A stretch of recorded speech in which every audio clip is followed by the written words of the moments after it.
Muy buenas tardes, jóvenes. Esta es la clase 7. Vamos a seguir adelante con la temática de biología. Pues bienvenidos nuevamente. Esta clase no la vamos a grabar con grupo por situaciones de que hoy hubo una reunión y por otras causas, ¿no? Pero bueno, la voy a grabar, la voy a subir a YouTube y paso un enlace para que la puedan consultar. Muy bien, siguiendo con la temática, aquí estoy compartiendo pantalla directamente del libro. Este libro que es nuestro apoyo para este semestre y que todos ustedes deben de tener, es de la editorial Pearson y es Biología 1, de María de los Ángeles Gama Fuertes y Diana Fernández Gama. Esta es la bibliografía en la que nos estamos basando, es la bibliografía que se nos ha pedido llevar. Y pues bueno, con mucho gusto vamos a trabajar sobre esta. El día de hoy vamos a ver un tema muy interesante, que son las características de los seres vivos. Ahí en el libro nos hace una serie de preguntas que bueno, son interesantes, ¿sí? La primera de ellas es si la mascota que ustedes tienen o que yo tengo es un ser vivo, pues cuáles serían las características que compartiríamos, ¿no? Entendiendo que las características son a todas aquellas particularidades, la forma de ser, la forma, la función, etcétera, etcétera. ¿Cuáles serían esas características que nos hacen semejantes a una mascota, cualquiera que sea? Puede ser un perro, puede ser un gato, puede ser no sé, un cerdo, incluso los han utilizado ya de mascotas. Bueno, puede ser cualquier mascota que ustedes tengan, un caballo, un elefante, lo que tengan. ¿Qué es lo que nos hace, qué es lo que nos hace iguales? ¿O por qué somos semejantes al ser seres vivos? Muy bien. Aquí nos pide también explicar por qué todos los seres vivos necesitan alimentarse para poder crecer y reproducirse. ¿Cuál es la diferencia entre algo que está vivo y algo que no está vivo? Y aquí nos dice que investiguemos el caso de los virus. El otro día platicamos, en una clase anterior, platicamos sobre los virus y sobre esa situación tan especial que tienen los virus que no se consideran seres vivos. Sin embargo, se reproducen, se replican como si fuera un ser vivo, ¿no? Como si fuera una especie. Entonces ha habido mucha discusión al respecto entre los diferentes científicos para poder definir si son o no son seres vivos los virus. Pero bueno, vamos a iniciar con una de las características que tienen los seres vivos, que es la estructura celular. Si recuerdan, en una clase anterior también vimos acerca de la unidad fundamental de la vida. Muchos de ustedes me comentaron acerca de ello, que es precisamente la célula. La célula es la unidad fundamental, es la parte más pequeña que podemos encontrar nosotros en la naturaleza que tenga vida. Y tenemos algunos microorganismos que son unicelulares, es decir, que tienen solamente una célula, y por el contrario tenemos también organismos pluricelulares que tienen muchas células. Pero bueno, esa es la primera característica que hace muy particulares a los seres vivos, ¿sí? ¿Cómo podemos distinguir entre un escritorio y un perro? ¿Cuál es la diferencia? Primeramente las células, ¿sí? Que la estructura celular de los seres vivos es muy característica. Yo les decía el otro día que cada célula es un universo en sí, es algo que funciona de una manera perfecta y que hace que todos nosotros tengamos las funciones que actualmente tenemos, ¿no? Hay diferencias entre los diferentes seres vivos, muchas diferencias, ¿no? Pero ahorita estamos viendo cuáles son las semejanzas, qué es lo que nos hace seres vivos, qué es lo que nos hace ser iguales. Muy bien. Pues bien, estas células sería el primer eslabón o la primera característica de los seres vivos, ¿no? Todos los seres vivos tienen una estructura compleja y muy bien organizada. Ya platicamos en la clase anterior sobre los niveles de organización y dijimos que el nivel subatómico, es decir, todo empieza con los átomos y que eso no nos hace diferentes porque un escritorio tiene átomos. Pero ahí empieza la materia, ¿no? Desde los electrones, los protones, los neutrones, desde ahí empieza a formarse lo que es un ser vivo, ¿no? Entonces vamos a poder nosotros encontrar que todos los seres vivos tenemos este nivel subatómico, pero que a la larga va a formar células, ¿sí? Entonces, la expresión mínima de la célula sería común para todos los seres vivos, ¿no? Que a su vez la célula pues está formada por otros componentes, como pueden ser los organelos u organoides, que se les llama también, ¿sí? Y que están formados a su vez por moléculas que en nuestro caso de los seres vivos se les llama biomoléculas. ¿Por qué se les llama biomoléculas? Pues porque son moléculas que van a formar a un ser vivo. Más adelante en el bloque, en este bloque o en el siguiente, estaremos estudiando cuáles son esas biomoléculas tan esenciales para nuestra vida, ¿no? Muy bien. Entonces, en el nivel subatómico, si ven aquí en la imagen, nosotros estaríamos formados por átomos que a su vez se van a conjugar, se van a unir para formar lo que son los compuestos o las moléculas, ¿no? Y entonces tenemos que todos los seres vivos tienen un nivel molecular y ya es aquí donde vamos a encontrar nosotros pequeñas funciones. Desde este momento nosotros estamos ya formando un ser vivo, ¿no? Pero no es hasta la célula donde podemos decir que ya algo está vivo, ¿no? ¿Cuáles son los organelos celulares que tienen los diferentes seres vivos? Cambian mucho. Si estamos hablando de una bacteria, si estamos hablando de una planta, si estamos hablando de un animal, ahora que si estamos hablando de un ser humano, pues las características o los organelos cambian mucho.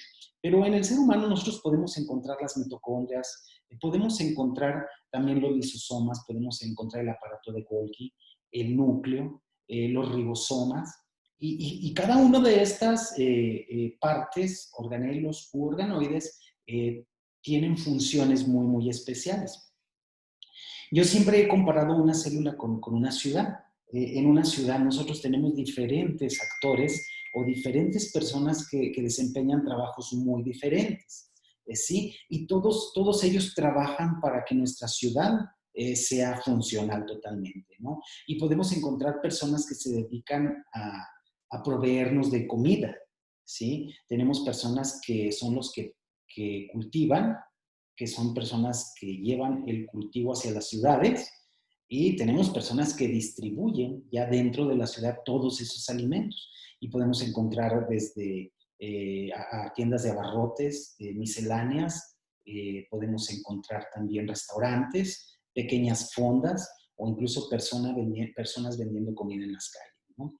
Entonces, estas funciones son muy importantes para que se desempeñe la vida en una ciudad, ¿no?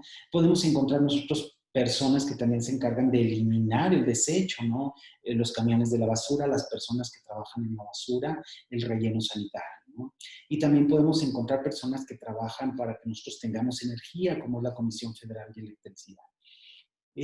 Podemos encontrar muchas funciones dentro de una ciudad y es precisamente todas esas funciones lo que hace que funcione. Es lo mismo en una célula. Es exactamente lo mismo en una célula. Por ejemplo, tenemos que la mitocondria produce la energía, produce la electricidad, por así decirlo, dentro de la célula, ¿no? Y tenemos que eso sería, como quien dice, la Comisión Federal de Electricidad de la célula, ¿no? Tenemos también aparte el lisosoma, que el lisosoma se encarga de eliminar algunos de los desechos de la célula. Una vez que nosotros hemos llevado a cabo algunas funciones dentro de esa célula, el lisosoma se encarga de sacarlos de la célula, ¿no? Y ahí es cuando se da la exostosis o endocitosis, dependiendo de exocitosis, quise decir, y endocitosis, dependiendo de cuando los nutrientes o los gases entran a la célula o salen de ella. Tenemos también los ribosomas que se encargan de la síntesis de proteínas, de producir proteínas, de tomar todos los nutrientes que nosotros introducimos en nuestro cuerpo y transformarlos en proteínas muy específicas para que formen parte de nuestro cuerpo, ¿no? Entonces, todos estos organelos, todas estas partes diminutas de una célula son las que van a lograr que la célula trabaje y sea algo vivo, ¿sí? Y podemos encontrar más organelos. Dentro del núcleo tenemos los nucleolos, pues tenemos la membrana celular, que sería, como quien dice, la que nos protege, ¿sí? Tenemos también dentro del núcleo nuestro DNA, que sería muy parecido a lo que es un registro civil, ¿no? Un registro civil es donde se va archivando los nacimientos, las defunciones. Pues nuestro DNA tiene nuestras características del cuerpo, ¿no? Es la que determina cuándo nacen y cuándo mueren algunas células. Entonces, si se fijan, cada célula de nuestro cuerpo tiene funciones muy complejas, muy especiales, y eso se repite billones de veces porque tenemos billones de células en nuestro cuerpo, ¿no? Entonces, esto es muy interesante, pero lo vamos a ver en detalle más adelante. Ahorita estamos hablando de las características. Entonces, la primera característica que nosotros tenemos es la estructura celular que hace que nosotros funcionemos como un organismo, ¿no? Y repito, y es muy importante, tenemos organismos unicelulares de una sola célula y tenemos organismos pluricelulares que van a tener muchas células en el cuerpo, ¿no? Muy bien, vamos a pasar a la siguiente característica, el metabolismo. Ya hablamos también un poquito del metabolismo que hay en nuestro cuerpo, pero vamos a tratar de ampliar el concepto. El metabolismo se define como la suma de todas las funciones que hay en un organismo, ¿no? No solamente en nuestro cuerpo, sino en el cuerpo de cualquier ser vivo, en la planta, en la bacteria, en el coyote, en el perro, en el ser humano. Todos tenemos funciones que desarrollar. ¿Qué tipo de funciones? Pues desde la célula, lo que les venía comentando, ¿no? La eliminación de los desechos, la síntesis de proteínas, la producción de ribosomas, etcétera, etcétera. Todo ello son funciones y todo ello es parte de este metabolismo, ¿no?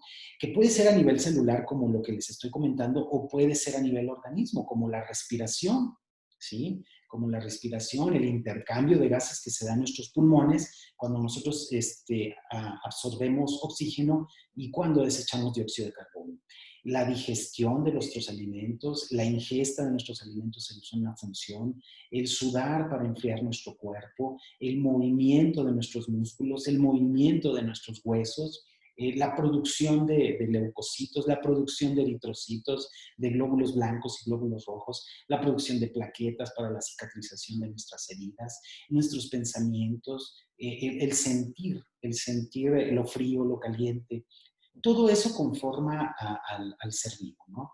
Y todas esas funciones que realiza nuestro cuerpo que nunca deja de trabajar, el bombeo de nuestra sangre por medio del corazón, el ordenar todas esas funciones por parte del cerebro, el crecimiento, ¿sí? La eliminación de células, la producción de nuevas células, todas esas funciones forman parte del metabolismo, ¿no? Y todas estas funciones nos van a llevar a crecer, a madurar desde bebés, desde que nacemos, ¿no? El metabolismo, ¿cuándo empieza? Pues empieza prácticamente desde la fecundación, ¿no? Porque desde la fecundación una célula empieza inmediatamente a dividirse y a multiplicarse para que el ser humano tenga crecimiento. Bueno, no solo el ser humano, sino todos los seres vivos. Muy bien. ¿Qué más podemos englobar dentro del metabolismo? Muchísimas cosas, ¿no? Muchísimas cosas como ya las que ya les conté. Pero es importante también hablar de la división que tiene el metabolismo. El metabolismo se divide en dos partes principalmente, ¿no? Que sería el anabolismo, que es todas las funciones que nos llevan a crear, ¿sí? Que nos llevan a crecer, que nos llevan a formar, ¿sí? Absolutamente todas las funciones que intervienen en la producción de alimentos, en el síntesis de proteínas, en muchas funciones que nos van a llevar a mantener nuestro cuerpo como es. Todas esas funciones se engloban dentro del anabolismo. Por eso aquí dicen, ¿no? Todas aquellas funciones que aportan energía y nutrimentos constantemente para la síntesis de nueva materia viva. Porque recuerden que nuestro cuerpo se está renovando a cada momento. A cada momento nuestro cuerpo está teniendo muerte celular. Hay células que viven pocos días, hay células que viven muchos días y hay otras células que nunca se cambian, como es el caso de las neuronas, como es el caso del esmalte dental o de las partes de un diente, o como es el caso de los óvulos, que ya los bebés o las bebés nacen ya con los óvulos. Excepto esas células, el resto de las células se están multiplicando a cada momento, ¿no? Las células de nuestra piel se están perdiendo por descamación y nuestro cuerpo está produciendo a cada momento nuevas células para que nuestro cuerpo siga como está, ¿no? Obviamente con el envejecimiento normal que estamos teniendo. En el caso de los jóvenes, pues el crecimiento; en el caso de las personas ya adultos mayores, con el decrecimiento y con el envejecimiento normal. Se siguen produciendo nuevas células, pero ya con esas características, ¿no? Muy bien. ¿Qué pasa con todo esto que se produce? Como les decía, pues también hay destrucción, hay eliminación de desechos, hay eliminación de dióxido de carbono, hay eliminación de células de descamación, hay eliminación de eritrocitos, glóbulos blancos que ya no sirven. Hay muchas cosas que se tienen que eliminar de nuestro cuerpo. Y esa parte, esa degradación de componentes de la materia viva, se lleva a cabo se nombra, perdón, como catabolismo. Entonces, a grandes rasgos, el anabolismo nos ayuda a crear, a producir nuevos componentes en nuestro cuerpo, y el catabolismo nos ayuda a eliminar, a degradar lo que nuestro cuerpo ya no está utilizando en dicho momento, ¿no? Y bueno, tenemos una función muy importante en todo esto, que es la digestión, ¿no? La digestión nos sirve primero para asimilar todos los nutrientes. Recuerden que si nosotros dejamos de comer, dejamos de respirar, pues vamos a morir. Entonces son funciones muy importantes: la ingesta de alimentos y la respiración, la inspiración de oxígeno para nosotros poder vivir, ¿no? Y existen algunas sustancias muy importantes que son las que nos ayudan a llevar a cabo todas estas funciones. Aquí lo pueden ver ustedes en esta parte donde dice glosario, y es un concepto muy importante: enzimas. Enzimas, recuérdenlo bien. Las enzimas son proteínas que aceleran o retardan una reacción química, ¿no? Por ejemplo, la respiración debe de tener cierta cantidad de respiraciones por minuto, que en reposo aproximadamente estaríamos hablando de 60 o 70. Voy a esperar un poco este esterilizador. Bueno, ya no van a seguir escuchando el esterilizador que produce ese ruido. No se tarda mucho, unos 30 segundos. Yo les decía, la respiración debe tener aproximadamente 60 o 70 segundos para, para una persona normal. Cuando una persona no tiene una buena oxigenación o que está fuera de forma, va a tener que respirar más. ¿Por qué? Porque sus pulmones, su sistema respiratorio se va a forzar más. Entonces vamos a tener que respirar más rápido. Por el contrario, cuando una persona tiene una muy buena condición, cuando una persona hace mucho ejercicio, pues no desea respirar tanto, porque va a tener una capacidad pulmonar mayor. Entonces va a poder respirar de una manera más cómoda. Entonces, las sustancias que nos ayudan precisamente a regular todas estas funciones, se llaman enzimas, que no son otra cosa más que proteínas que aceleran o retardan una reacción química dentro de los organismos. Insisto, no nada más en el ser humano, sino en todos los organismos que hay en el planeta, ¿no? Sin estas enzimas, un ser humano o un organismo no podría mantenerse con vida, como lo dice aquí el texto del glosario, ¿no?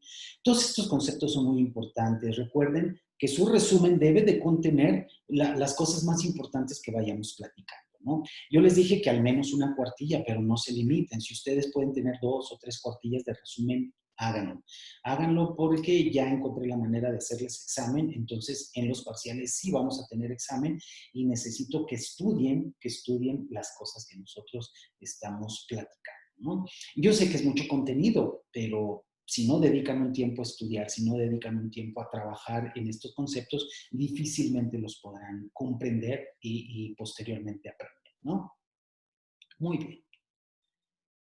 Vamos a seguir adelante. Voy a dejar un poquito lo que es el metabolismo para pasar con la organización. La organización, chicos, ya vimos los niveles de organización. Ahora, ¿cómo es esa organización dentro de un organismo, ¿no? Yo les decía que todas las células tienen funciones muy importantes, ¿no? Y no se vale, por ejemplo, que la persona que tira la basura se ponga a cocinar, o no se vale que el dentista vaya y haga el trabajo, no sé, de un carnicero, o un carnicero y se ponga a sacar muelas. Cada parte de una ciudad tiene funciones muy especiales, ¿no? Y por eso nos preparamos en la vida para desempeñar esas funciones de manera correcta y de manera adecuada, ¿no? Para no equivocarnos y para que nuestra ciudad siga trabajando de una manera totalmente buena, ¿no? Que no haya problemas, ¿no? Entonces, esta organización es lo mismo en los cuerpos, ¿no? Todas las células tienen una organización respecto de sus organelos. La membrana celular se encarga de la función. Bueno, ahí menciona algo de lo que yo ya les había comentado, ¿no? Aquí también nos habla de lo que es los tipos de células, ¿no? Eh, vamos a ver un poquito sobre lo que son los tipos de células. Muy bien.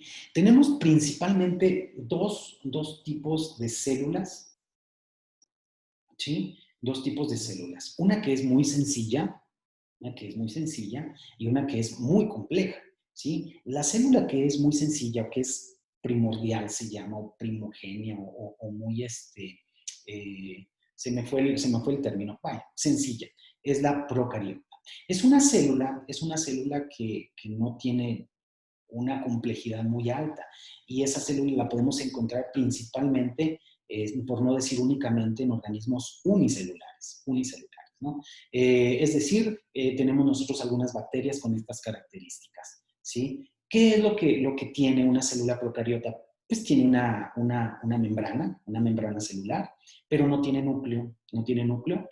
Tiene información genética, sí, tiene DNA, pero anda suelto, a diferencia de la célula animal y vegetal que tiene núcleo, la célula procariota no. La célula procariota no tiene núcleo. Entonces, puede tener algunos organelos, como es el caso de los ribosomas, porque finalmente el ribosoma es el que se encarga de la síntesis de proteínas y todos los seres vivos necesitan proteínas para sobrevivir.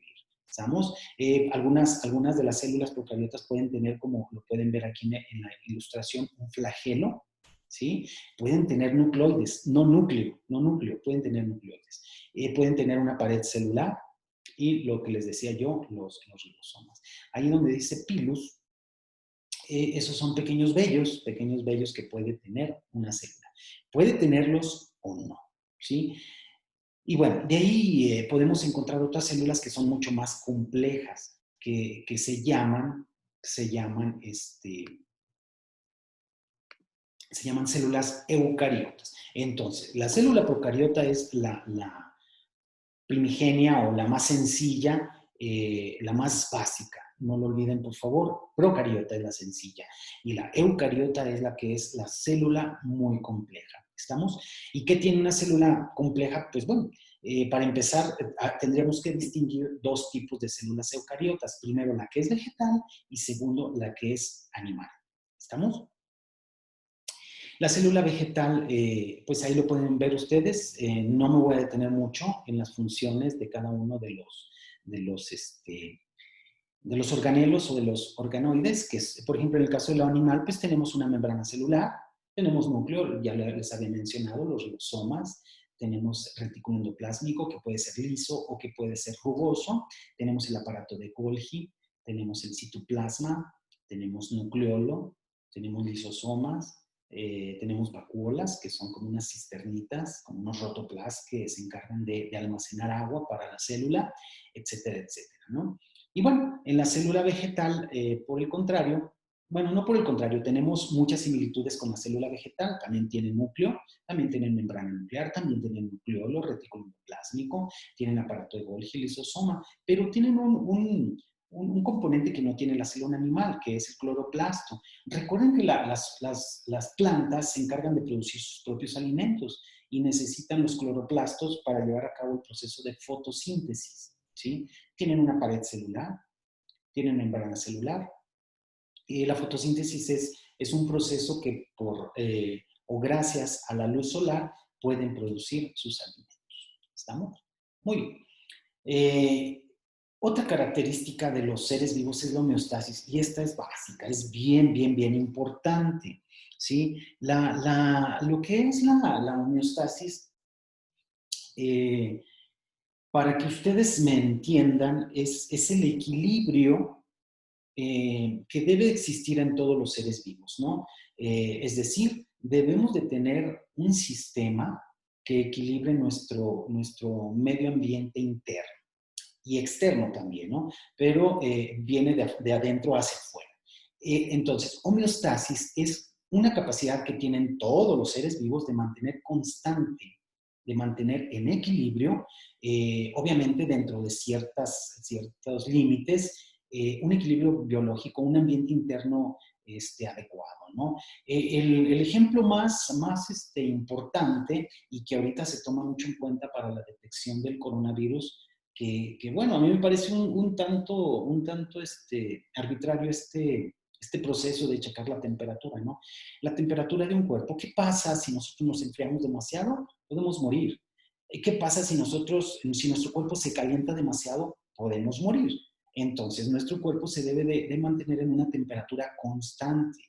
¿Y quién se encarga de mantener la temperatura constante? Pues todo nuestro cuerpo, ¿no? A través precisamente de ese mecanismo que se llama homeostasis. ¿Estamos? Entonces, homeostasis, muy importante, se los voy a preguntar una y otra vez en el examen o incluso en algunas participaciones. ¿Qué es la homeostasis? Es la capacidad que tienen todos los seres vivos de mantener un medio o de mantener constante su equilibrio biológico, ¿no? O a su ambiente interno. Un ejemplo, ¿qué pasa cuando nosotros empezamos a correr? Nuestro cuerpo va a empezar a calentarse, ¿no? Esa temperatura de 36.5 grados va a empezar a subir, a subir, a subir, a subir. Entonces, tiene que haber un mecanismo que impida que nuestro cuerpo se vaya a quemar. ¿Y qué es lo que hace nuestro cuerpo? Empieza a sudar, ¿sí? Entonces, el sudor tiene la función principal de enfriar nuestro cuerpo, ¿no? Cuando nosotros empezamos a correr, a correr, a correr, nuestro cuerpo va a sudar a través de las glándulas sudoríparas. Vaya, existen muchísimas y a través de las enzimas existen muchas funciones que nuestro cuerpo tiene que regular por medio de nuestro cerebro. El cerebro es el que nos va a empezar a detectar y a indicar qué debemos de hacer para equilibrar. ¿Estamos? Entonces, por el contrario, ¿qué pasa cuando nosotros tenemos mucho frío? Cuando empieza a bajar nuestra temperatura, ¿qué es lo que hace nuestro cuerpo? Yo sé que no me van a contestar porque no están presentes, pero quería que pensaran un poquito. ¿Qué hace nuestro cuerpo si cuando nosotros estamos, digamos, en un estado de temperatura muy alta, si nuestro cuerpo empieza a sudar, ¿qué es lo que hace nuestro cuerpo al contrario? Cuando nosotros tenemos frío, ¿qué es lo que hace? Producir movimiento, chavos, ¿sí? Si el movimiento nos hace elevar la temperatura, pues nuestro cuerpo empieza a temblar, ¿sí? Esos temblores involuntarios que tenemos nosotros cuando tenemos frío, se producen precisamente porque nuestro cuerpo necesita regular la temperatura. Entonces, si nuestra temperatura baja, nuestro cuerpo va a empezar a temblar, ¿sí? Va a empezar a titiritar, se puede decir, para que precisamente ese movimiento empiece a calentar nuestro cuerpo, ¿sí? Hay veces que nosotros lo hacemos conscientemente, ¿no? Si yo tengo frío, pues empiezo a moverme, empiezo a caminar, empiezo a brincar. ¿Para qué? Pues para que ese movimiento empiece a producir calor en nuestro cuerpo. Otro ejemplo, ¿qué pasa si nosotros tomamos mucha agua? ¿Sí? ¿Qué pasa si nosotros tomamos agua y tomamos agua y tomamos agua? Si no existiera un mecanismo para eliminar esa agua que estamos tomando, pues reventaríamos, ¿no? Nuestro cuerpo se hincharía de tanta agua y llegaría un momento en que reventaríamos. Entonces, ¿cuál es el mecanismo para eliminar el agua? Pues la orina, ¿no? A través de la vejiga nosotros tomamos mucha agua, pues vamos a tener que orinar mucho. Eso es lógico, ¿no? Entonces, ese es otro mecanismo de equilibrio, de homeostasis, ¿sí? Así existen muchos, muchos ejemplos, ¿no? Otro ejemplo, ¿no? ¿Qué pasa volviendo a la situación de correr, qué pasa cuando yo hago ejercicio? pues si yo sigo respirando de una manera normal, no vendrá suficiente oxígeno a mi cuerpo. Entonces empiezo a respirar rápido, rápido, rápido. ¿Por qué? Porque mi cuerpo necesita más oxígeno. Y de esta manera, respirando más rápido, yo voy a tratar de equilibrar esa falta de oxígeno. ¿Estamos? Por el contrario, ¿qué pasa cuando nos dormimos? Pues cuando nos dormimos, nuestro cuerpo entra a un estado de relajación, de sueñito, a gusto. Nuestro cuerpo empieza a ralentizar, es decir, a hacer más lentas todas nuestras funciones. Entonces no necesito tanto oxígeno. Entonces en la noche empezamos a respirar de una manera más tranquila, más despacio, ¿no? Y de esta manera nuestro cuerpo descansa, ¿sí? No deja de trabajar, obvio, no deja de trabajar porque el oxígeno siempre lo vamos a requerir, pero como estamos en un estado de relajación, el oxígeno que necesitamos es menor. Muy bien. A esto se refiere la homeostasis, chavos. Existen muchos ejemplos, les podría dar muchos ejemplos, ¿no? Pero bueno, otra de las características es la irritabilidad. ¿A qué se refiere esto? Que todos los organismos tienen la capacidad de responder a los estímulos. Un ejemplo muy básico, ¿qué pasa si cuando tenemos clase a las 7 de la mañana con el profe Pilo y despertamos por el ruido que nos produce el despertador? No sé si tengan despertador especial o si sea su celular, pero nuestro cuerpo reacciona, ¿no? Y que nos irrita ese ruido, nos irrita tanto que tratamos de apagarlo, ¿no? La irritabilidad es esa respuesta que se produce a cualquier estímulo, ¿no? ¿Qué pasa cuando ¿qué les puede decir? Nos habla nuestra mamá. Nuestro oído capta ese llamado y nuestro cuerpo responde, mande mamá, ¿qué ocupas? ¿Qué necesitas? ¿No?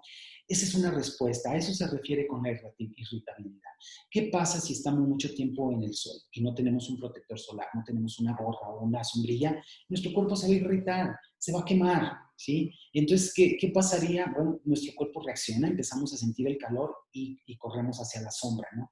¿Qué pasaría si no tuviéramos esa capacidad, chicos? Nos quemaríamos, ¿no? ¿Qué pasaría si en nuestro cuerpo no tuviéramos sensores de dolor?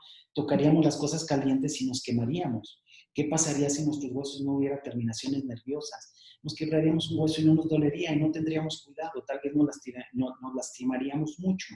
Entonces, esa irritabilidad es una función de nuestro cuerpo para cuidarnos, para protegernos, ¿sí? Entonces, esa es otra característica muy importante que tiene nuestro cuerpo para cuidarnos, ¿no?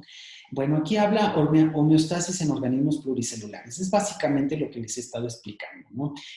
Para que ustedes entiendan más, pueden leer completo el tema en el libro, ¿no? Aquí nos habla de los mecanismos homeostáticos en organismos pluricelulares como somos nosotros, ¿no?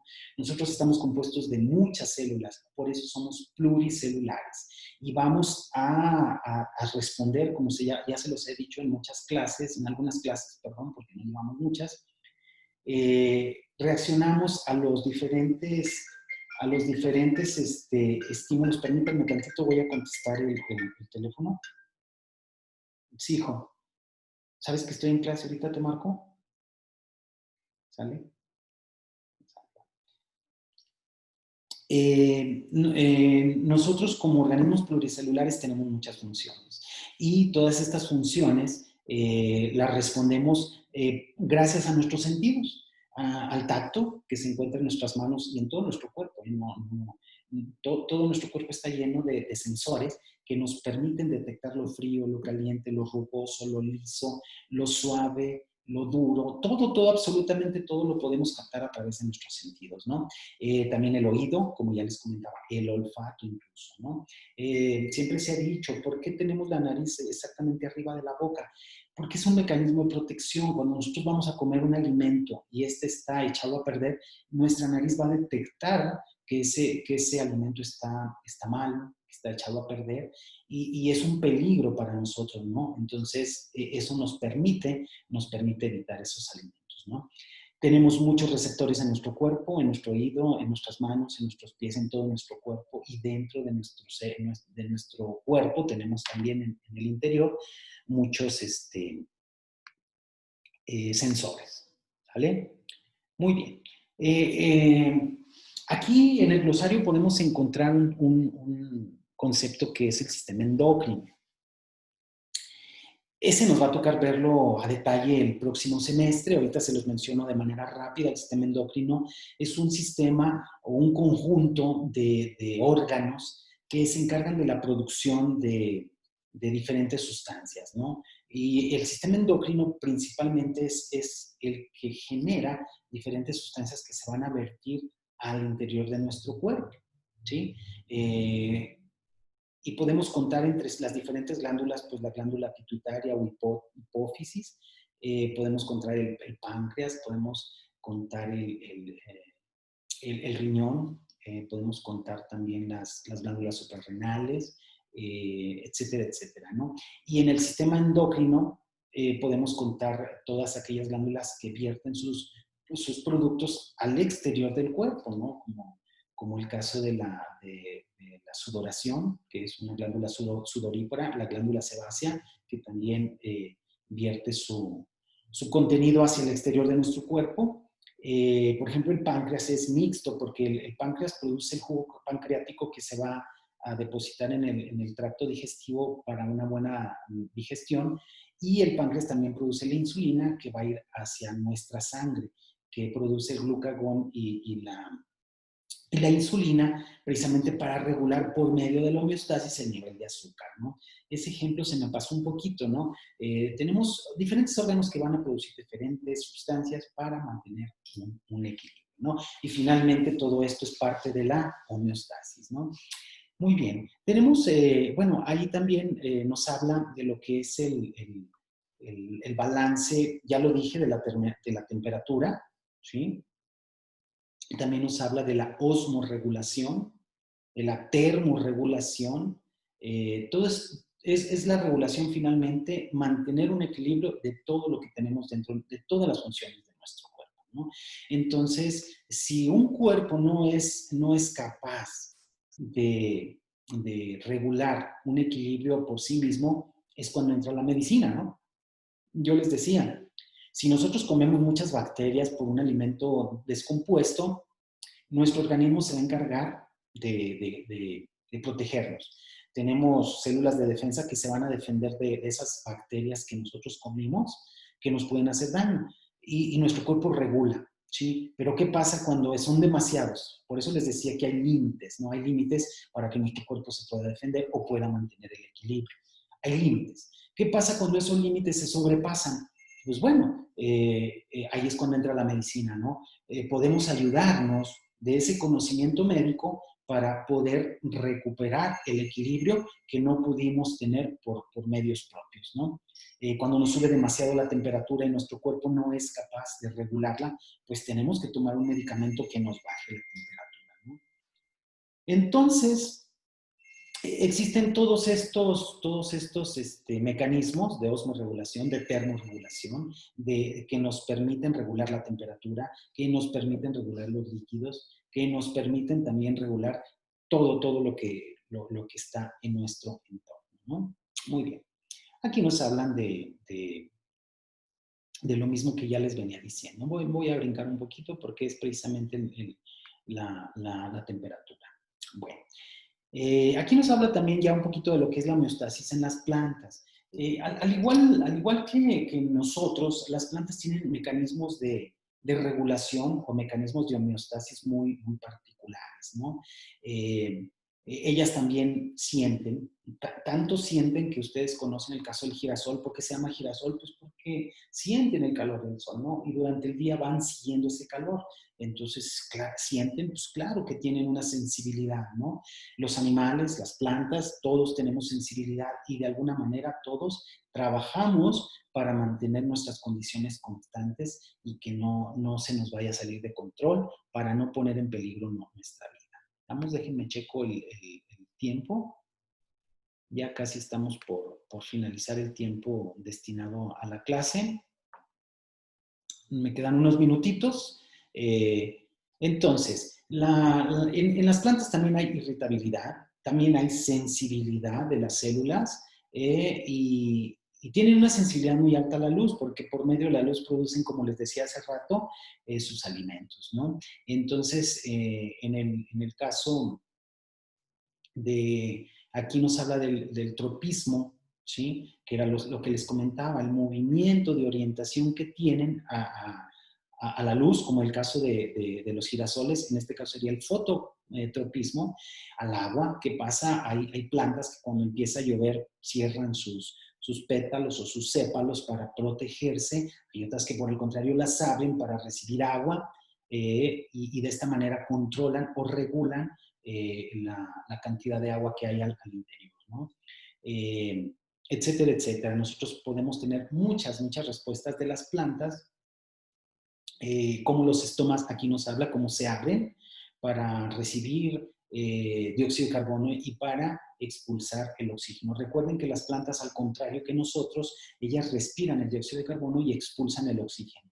Y esto hace que todo el ecosistema regule un equilibrio también, ¿no? Imagínense que las plantas no produjeran el oxígeno, pues estaríamos muertos, tanto ellos como nosotros. Nosotros producimos dióxido de carbono que les sirve a las plantas y ellas producen oxígeno que nos sirve a nosotros, ¿no? Eh, entonces, es parte, chicos, es parte de mantener el equilibrio, ¿no? Aquí nos habla también del tactismo positivo. Esto se presenta en la mayoría de las especies vegetales que va a producir una atracción química entre las plantas para que puedan tener una reproducción, ¿sí?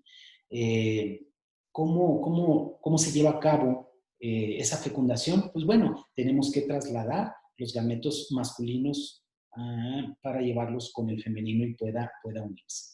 Recuerden que las plantas, y lo vamos a ver también más adelante, disculpen que les diga muy seguido esto, pero los temas van en ese sentido, ¿no? Las plantas pueden tener una reproducción sexual o pueden tener una reproducción asexual.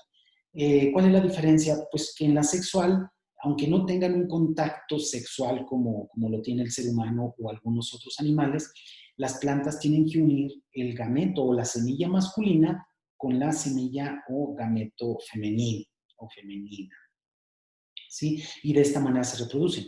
Pero también hay plantas que no necesitan de un gameto masculino o femenino para reproducirse. Tenemos algunos árboles frutales que basta con cortar una rama y plantarla para que se pueda producir un árbol nuevo. Y ese mecanismo se llama fragmentación. También vamos a ver más adelante todo este tipo de reproducción que tenemos en los diferentes seres vivos. ¿Por qué? Pues porque la reproducción es también una característica del ser vivo. ¿Estamos? Muy bien.